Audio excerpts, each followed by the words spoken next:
और अब वक्त उत्तराखंड प्राइम का है। उत्तराखंड विधानसभा के शीतकालीन सत्र का आज दूसरा दिन था और सत्र के दूसरे दिन विपक्ष ने सदन के बाहर जमकर हंगामा किया। इस दौरान विपक्ष ने सदन के बाहर ही राज्य सरकार पर निशाना साधा और किसानों की समस्याओं को लेकर प्रदर्शन भी किया। विपक्ष ने हाथों में गन्ने लेके सरकार को गन्ना किसानों की समस्याएं बताने की कोशिश की।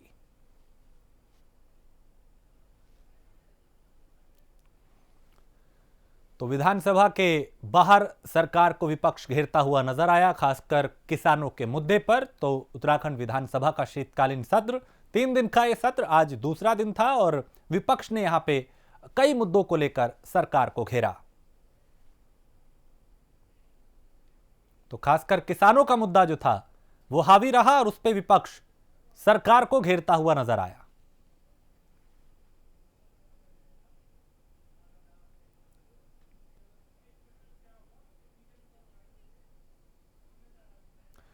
कांग्रेस विधायक काजी निजामुद्दीन सदन के शीतकालीन सत्र के दूसरे दिन सरकार को घेरते हुए नजर आए। इस दौरान उन्होंने पूरे प्रदेश की नहरों का मुद्दा उठाते हुए प्रदेश सरकार पर सवाल उठाए। उन्होंने दावा किया कि प्रदेश में सिंचाई के लिए बनाई गई ज्यादातर नहरें बदहाल हालत में हैं। साथ ही उन्होंने यह भी दावा किया कि इस तरफ सरकार कोई ध्यान नहीं दे रही है। विधायक ने यह भी बताया कि सरकार ने उनके सवाल के जवाब में जानकारी दी है कि पूरे प्रदेश में 3005 कृषि सिंचाई की नहरें हैं, जिसमें से लगभग 400 नहरें बंद हो चुकी हैं। विधायक ने बताया कि बंद पड़ी नहरें 2014 के बाद से बंद हैं, जबकि ये नहरें 70 और 80 के दशक में बनाई गई थीं। उनका यह भी आरोप है कि सरकार के इस रवैये से आज किसान परेशान हैं।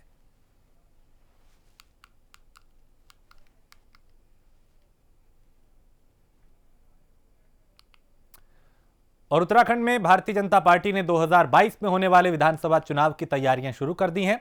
चुनाव को लेकर बीजेपी प्रदेश अध्यक्ष बंशीधर भगत और बीजेपी प्रदेश प्रभारी दुष्यंत गौतम उत्तराखंड के 70 विधानसभाओं का दौरा करेंगे। इस दौरान कार्यकर्ताओं से बात करके उनको चुनाव के लिए तैयार करेंगे। और दौरे की शुरुआत मसूरी विधानसभा क्षेत्र से 24 दिसंबर से होगी। उत्तराखंड बीजेपी के प्रदेश अध्यक्ष बंशीधर भगत और प्रभारी दुष्यंत गौतम 24 दिसंबर को एक दिवसीय दौरे पे मसूरी में रहेंगे, जहां वो कार्यकर्ताओं से बात करके मिशन 2022 की तैयारियों में जुटेंगे।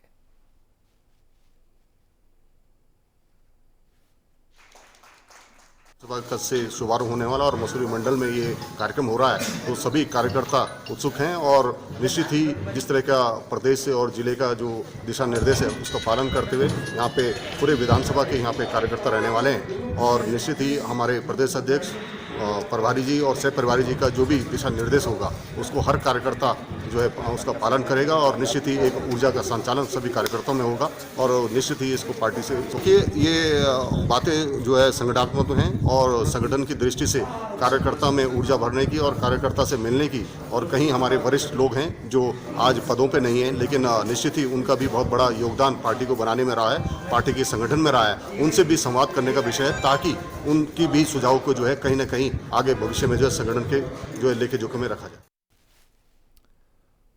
और काशीपुर में नगर पालिका प्रशासन की लापरवाही के चलते शहर के लोगों को काफी परेशानियों का सामना करना पड़ रहा है। सर्दी के मौसम आने के साथ ही नगर पालिका अलाव की जिम्मेदारी से दूर भागता नजर आ रहा है।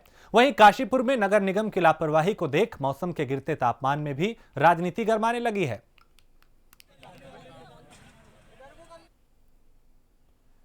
तो कांग्रेस ने जगह जगह अलाव की व्यवस्था की, लेकिन नगर पालिका की जो लापरवाही है वो यहां पे देखते ही बनती है।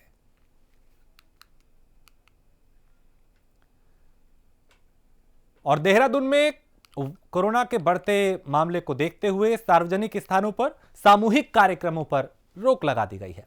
जिलाधिकारी डॉक्टर आशीष श्रीवास्तव ने इसके आदेश जारी कर दिए हैं। आदेश के मुताबिक 25 दिसंबर से 31 दिसंबर और 1 जनवरी को जिले के होटल, रेस्टोरेंट, बार व दूसरे सार्वजनिक स्थानों पर कार्यक्रम और पार्टी का आयोजन पर रोक रहेगी। वहीं अगर कोई इसका उल्लंघन करेगा तो उस पर आपदा प्रबंधन के तहत कार्रवाई की जाएगी। यानी कोरोना को देखते हुए सावधानी बरती जा रही है। 31 दिसंबर की रात को कोई कहीं कार्यक्रम नहीं होगा, क्रिसमस का कोई कार्यक्रम नहीं होगा। ये सिर्फ इसलिए कदम उठाए जा रहे हैं ताकि कोरोना को बढ़ने और फैलने से रोका जा सके, क्योंकि कोरोना के एक नए वायरस ने, एक नए स्ट्रेन ने टेंशन पैदा कर दी है ब्रिटेन में, और इस वजह से अलग अलग राज्य सरकारें अपने अपने हिसाब से नियम कानून बनाती नजर आ रही हैं। महाराष्ट्र में नाइट कर्फ्यू लागू किया गया, उत्तर प्रदेश में भी लगातार अलग अलग नियम बनाए जा रहे हैं, और उत्तराखंड सरकार भी, प्रशासन भी पूरी तरह से अलर्ट है।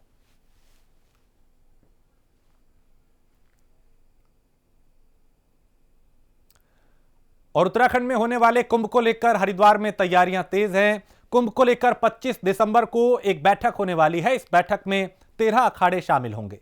कुंभ के स्वरूप को लेकर बैठक में मंथन किया जाएगा। इसके साथ ही पेशवाई मार्ग पर दी जाने वाली सुविधाओं का निरीक्षण भी किया जाएगा। इस बीच महंत नरेंद्र गिरी ने यह जानकारी दी कि धर्म ध्वजा की लकड़ी के लिए मेलाधिकारियों से बातचीत की जाएगी। अखाड़े इस बात का ध्यान भी रखेंगे कि मेले के स्वरूप को लेकर किसी तरह की छेड़छाड़ ना की जाए। इस बीच अखाड़ा परिषद के महामंत्री महंत हरिगिरी ने बताया कि यूपी के प्रयागराज में कुंभ की तर्ज पर उत्तराखंड कुंभ की तैयारी की जा रही है।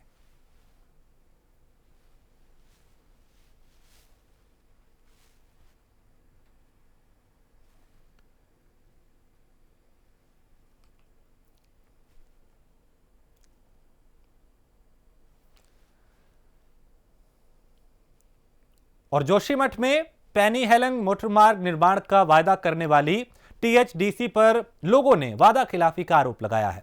लोगों ने इस मामले को लेकर परियोजना स्थल पर प्रदर्शन किया और जिलाधिकारी को ज्ञापन भेजकर कंपनी की वादा खिलाफी की याद दिलाई। लोगों का कहना है कि 3 साल पहले परियोजना का काम शुरू होने से पहले ग्रामीणों के साथ टीएचडीसी प्रबंधन की चर्चा हुई थी, जिसमें कंपनी ने वादा किया था कि 1 महीने के अंदर कंपनी पैनी हेलंग मोटर मार्ग पे काम शुरू कर देगी, लेकिन 3 साल बीत जाने के बाद भी कंपनी ने काम शुरू नहीं किया है। इसी को लेकर यहाँ पे लोगों का जो गुस्सा था वो फूटता हुआ दिखाई दिया।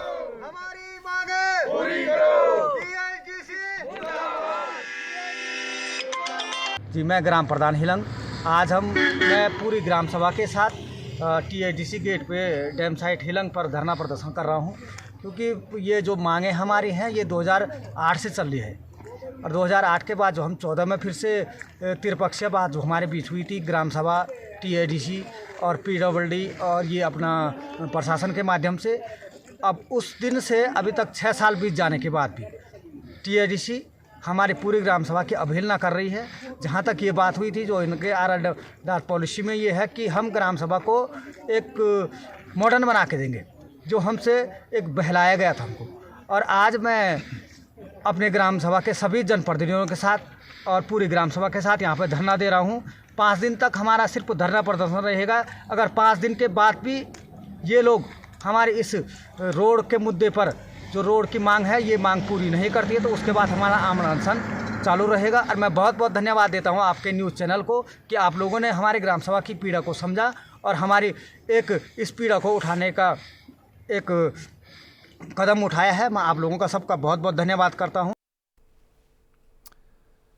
मसूरी में 2 करोड़ 36 लाख रुपए की लागत से मसूरी के पिक्चर पैलेस चौक की क्षेत्र की विद्युत परियोजना का जो निर्माण है वो किया जा रहा है, उसका करना था, और इसको लेके विद्युत लाइनों को अंडरग्राउंड किया जा रहा है। तारों के जंजाल से छुटकारा पाने के लिए चल रहे इस काम पर अब लोगों ने सवाल उठाना शुरू कर दिया है। लोगों का आरोप है कि ठेकेदार ने पहले अव्यवस्थित तरीके से सड़कों को खोदा और इसके चलते लोगों को कई तरह की परेशानियां हो रही हैं, और उसके बाद इसी तरीके से यहाँ पे रास्तों को ख़राब कर दिया गया। गड्ढे जो हैं खुदे हुए हैं, लोगों के सामने कई तरह की परेशानियां हैं। ट्रांसफार्मर के लिए अतिक्रमण का आरोप भी लगाया जा रहा है। विरोध के बाद काम को फिलहाल रोका गया है, लेकिन लोगों का जो गुस्सा था वो यहाँ पे दिखाई दिया। एक तो ये जगह यहाँ पे बोटल नेक है, बिल्कुल बोटल नेक। यहाँ पे लोगों की गाड़ी, टूरिस्ट यहाँ पे चढ़ा नहीं पाता, चढ़ाई है एकदम। और इस अगर ये लग गया तो यहाँ पे रोड बिल्कुल मुश्किल से 10 फुट भी नहीं रह जाएगी। तो डबल गाड़ी तो यहाँ पे क्रॉस हो ही नहीं पाती है। इसलिए मैंने अभी एसडीएम साहब को फोन किया, ये कैसे बना रहे हो। एसडीएम साहब से वार्ता की, वो कह रहे साहब नहीं, हमारे परमिशन कैसे 20 रोड की ले ली आपने, इसका हम लोग विरोध कर रहे हैं। वो अपनी जगह कहीं किनारे पे लगाएं इसको, जहाँ पे चौड़ी जगह है। मैंने आपको बताया भी कि यहाँ पे चौड़ी जगह, पहले आपका वहाँ पे ट्रांसफार्मर है, आप उस जगह पे लगाएं। तो अभी तो वो यहाँ है नहीं, कह रहे मैं यहाँ है नहीं अभी, तो तब तक के लिए हम लोग यहाँ पे तो इसको लगाने नहीं देंगे। रुद्रप्रयाग के अगस्तमुनि में राजकीय इंटर कॉलेज को कृषि विषय संचालन के लिए साल 1942 में दान दी गई जमीन पर अवैध कब्जा हो रहा है, और इसको लेके शिकायत भी कई बार की गई।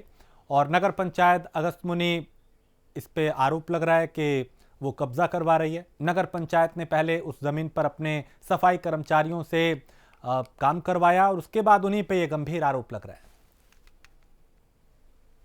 आ जाओ एक ये जो बगीचा आप देख रहे हैं इसको ओत खटाल कहते हैं और ये इंटर कॉलेज जो अगस्त्यमुनि है उसकी ज़मीन है उसके नाम की।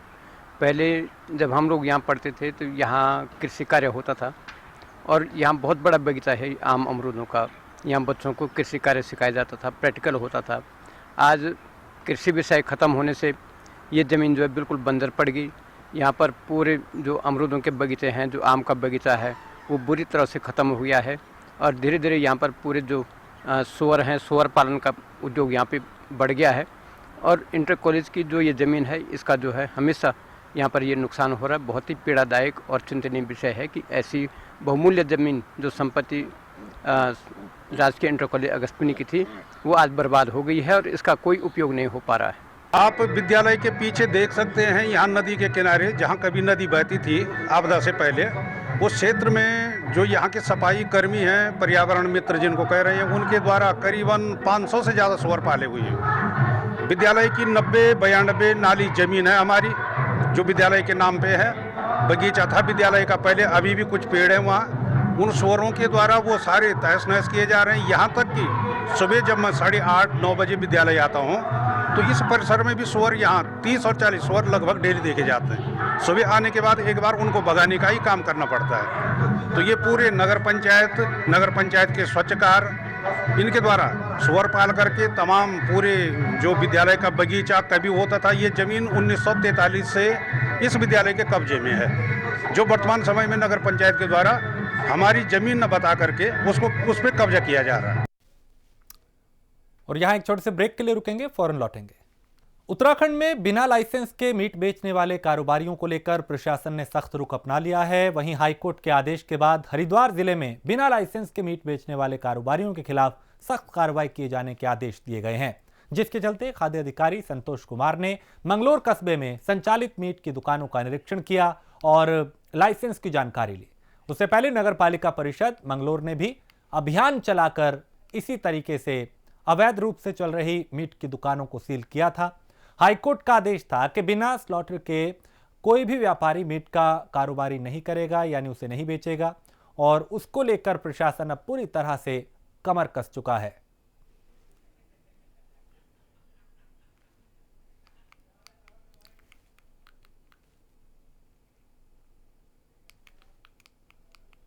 डोईवाला में बीएसएफ के कमांडेंट महेश कुमार नेगी, अगर उनकी बात करें तो एक हफ्ते का विंटर ट्रेनिंग कैंप का आयोजन उनकी तरफ से किया गया है और ये कैंप 14 दिसंबर से 19 दिसंबर तक बर्फीले इलाकों में संचालित किया जाएगा।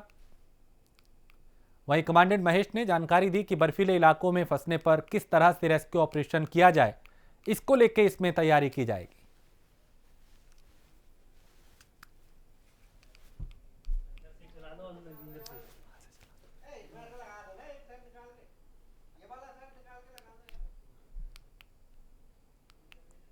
तो मुसीबत के वक्त जान बचाने वाला भी इसमें ट्रेनिंग पाएगा। वहीं केदारकांठा इलाके में स्वच्छ भारत स्वच्छ हिमालय मुहिम के तहत पूरे इलाके में साफ सफाई का अभियान चलाया जाएगा। सबको हमने उठा के होगा BSF institute of adventure and training में। और अभी जितनी भी हमारी यहाँ पे 3 विंग काम करती है, जिसमें हाई एल्टीट्यूड विंग है, उसके बाद पैराग्लाइडिंग है और एमटीबी, तीनों में हमको एक्सेल करना है। अभी पिछले बार कोविड के कारण थोड़ी हमारी कोर्सेज में बाधा आ गई थी, जो अभी जनवरी 15 से जो है कोर्सेज रेगुलर तौर पर चलेंगे। इसमें हमने अपनी जो जितने भी कोर्स नहीं चली थी उस दौरान हमने अपनी टीओटी चलाई है। अपने जो जितने भी इंस्ट्रक्टर हैं उनकी स्किल को और बढ़ाया है और जो लेटेस्ट ट्रेंड आज की डेट में दुनिया में इस ट्रेनिंग में चल रहे हैं उससे अपने आप को हमने अवगत कराया गया और अपने कोर्स करिकुलम को भी हमने मजबूत तौर पर रखा है। और उधम सिंह नगर में रुद्रपुर के रमपुरा चौकी पर पथराव कर दिया गया। रुद्रपुर के एसपी सिटी ने इस बात की जानकारी दी। तो आपसी विवाद में यहां पे पथराव हुआ था और 2 पक्षों में हुए आपसी विवाद के बाद मारपीट की खबर सामने आई थी। वहीं मौके पर पहुंची पुलिस ने मामले में कार्रवाई शुरू कर दी है। 12 बजे सूचना आई तो पुलिस उसको बचा के वहाँ से चौकी में लाई। तो पीछे पीछे कुछ भीड़ आ गई थी, लेकिन वो जिसको पीट रहे थे उसको पुलिस से लेना चाह रहे थे, लेकिन पुलिस ने बड़ी समझदारी का परिचय देते हुए जो चौकी वालों ने उसको पीछे अंदर चौकी में रख दिया और जो भीड़ आई उसको खदेड़ने तुरंत जो भीड़ गई तो उन्होंने कुछ पत्थर वत्थर चौकी वगैरह फेंके, फिर बाद में फोर्स ने आके पूरी भीड़ को खदेड़ दिया। अभी सब कुछ नॉर्मल है। हरिद्वार में 20 तारीख की रात हुई हत्या के मामले में अब लोगों में नाराजगी बढ़ने लगी है। इस मामले में स्थानीय लोगों ने कातिलों की गिरफ्तारी को लेकर रोड पर कैंडल मार्च निकाला। दरअसल शहर के ऋषिकुल इलाके में मौजूद एक कॉलोनी में 11 साल की एक लड़की की हत्या की गई थी, जिसे लेकर लोगों में काफी गुस्सा देखा गया और उसी विरोध में यहां पे कैंडल मार्च निकाला गया। हमारी मांग ये है कि उन्हें चढ़ा पिला के जलाया जाए हमारे सामने, और वरना हमारे सामने फांसी की सजा सुनाई जाए। जिस तरह वो बच्ची तड़प तड़प के मरी है, उस तरह इनको तड़पा तड़पा के मारना चाहिए। इनको जेल में नहीं मारना, इनको जेल की रोटी नहीं खिलानी, इनको हमारे सामने यहाँ मारना है। ये देखो इसकी बहन की हालत, ये चुप नहीं हो रही है तब से। इसकी हालत इतनी बेकार हो चुकी है, उस बच्ची को डमी बता के सारी बात टाल दी है। राजीव गुप्ता है इसमें मेन। वो क्या लगता है इतना टाइम हो गया पुलिस को गिरफ्तारी नहीं हुई तो राजीव उस समय कमरे में ही था जहाँ बच्ची की लाश मिली, और राजीव ये बताकर भागा है कि वो डमी है। डमी बता के पुलिस वाले जब उस कमरे में थे तो राजीव भागा कैसे? नीचे इतनी फोर्स लगी हुई है, एक बंदा अपनी इजाजत के बिना ऊपर नहीं चढ़ पा रहा है, पुलिस की इजाजत के बिना, तो वो कैसे भागे ऊपर? वो कैसे नीचे आके भाग गया? हरिद्वार में 11 साल की बच्ची के साथ दुराचार के बाद उसकी हत्या कर दी। वहीं एक आरोपी पुलिस की गिरफ्त में आ चुका है, लेकिन धर्मनगरी हरिद्वार में उसके मामा और भांजे की करतूत ने हरिद्वार धर्मनगरी को शर्मसार कर दिया है। आपको बता दें कि 2 दिन पहले एक बच्ची ऋषिकुल में नई बस्ती में जहाँ रहती थी, वहीं एक पतंग के बहाने आरोपी ने उसको बुलाया और वहीं उसकी हत्या कर दी। ये मामला प्रकाश में आने के बाद सैकड़ों हजारों की तादाद में हरिद्वार के सारे निवासियों ने कॉलोनी का घेराव करा और पुलिस प्रशासन से कहा कि जल्द से जल्द आरोपियों को गिरफ्तार किया जाए।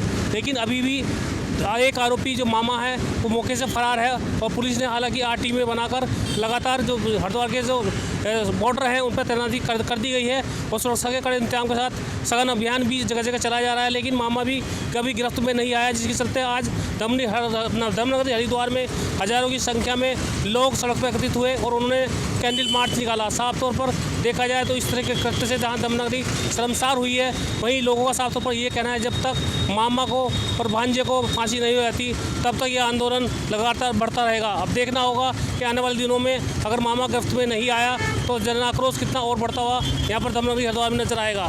प्राइम न्यूज़ के लिए नरेश तोमर, हरिद्वार। और रुड़की के लक्सर में हत्या के बाद हंगामा मचा हुआ है। पीड़ित पक्ष का आरोप है कि दबंगों ने खुलेआम वारदात को अंजाम दिया। वहीं पीड़ित पक्ष के मुताबिक गोली मारने के बाद आरोपी फरार हो गए। इस वारदात में गोली लगने से एक शख्स की मौत हो गई, जबकि एक अन्य शख्स गंभीर रूप से घायल हुआ। ये हमारे बच्चे अड्डे पे गए थे बहादुरपुर दवा दिलवाने के लिए, वापसी आ रहे थे। वापसी आते हुए यहाँ से उनको गोली मारी गई। किसने गोली मारी? शिवपाल, अर्जुन, राहुल, राजू, सेठी, बुरा, और इन्हें चलाने वाला आदमी है मैनपाल। सारी प्रक्रिया को चलाने वाला आदमी वो, सपोर्ट देने वाला वो, इन्हें हर तरफी। अब गए, अब कल फायर करी मेरे घर के सामने, तो यो जवाब मिला कि ऐसे तो रात पुलिस वाले 2 बजे यो जवाब मिला कि ऐसे तो फायर उतनी झूठ बोल लेता। अब हमें धमका कहने लगा ऐसा दोनों पक्षों को बितर कर दूंगा। तो अरे हम तो करो पहले, उन्हें तो उठाओ, हम तो पहले करने, हम तो यहीं से खड़े। बसेड़ी में एक युवक की गोली मारकर हत्या हुई है और एक अन्य युवक घायल है। उक्त युवक को हायर सेंटर रेफर किया गया है बेहतर चिकित्सा उपचार के लिए। मौके पर शांति व्यवस्था बनाए रखने हेतु पर्याप्त पुलिस बल तैनात है, और जो लोग भी इस घटना के पीछे हैं उन्हें जल्द से जल्द गिरफ्तार कर अग्रिम विधिक कार्रवाई अमल में लाई जाएगी। हल्द्वानी की टीपी नगर चौकी इलाके में 65 साल की एक बुजुर्ग महिला की हत्या का पुलिस ने खुलासा किया है। पुलिस ने इस मामले में मृतक के छोटे बेटे को गिरफ्तार किया है, और इस मामले पर एसपी सिटी अमित श्रीवास्तव ने बताया कि महिला की हत्या घरेलू झगड़े के चलते की गई है।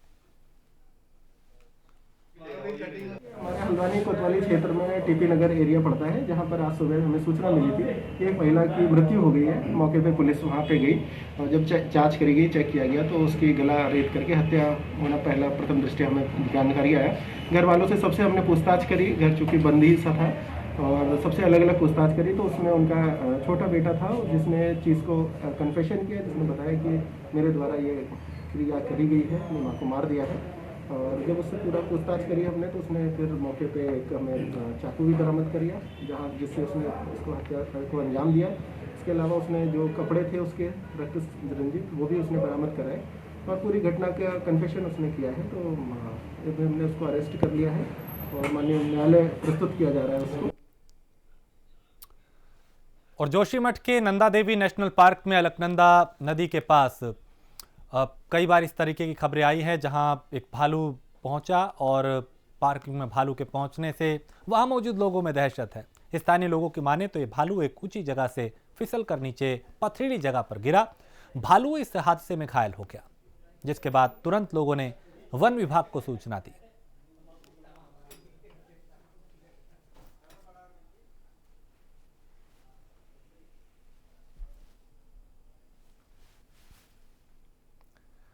रुद्रपुर के ट्रांजिट कैंप थाने में दर्ज मुकदमे में पिछले 5 महीनों से फरार चल रहे अपहरण के आरोपी के घर थाना पुलिस ढोल नगाड़े लेकर पहुंची। इस दौरान पुलिस ने आरोपी के घर नोटिस भी चस्पा किया। आरोपी के खिलाफ पहले से ही कई मुकदमे दर्ज हैं।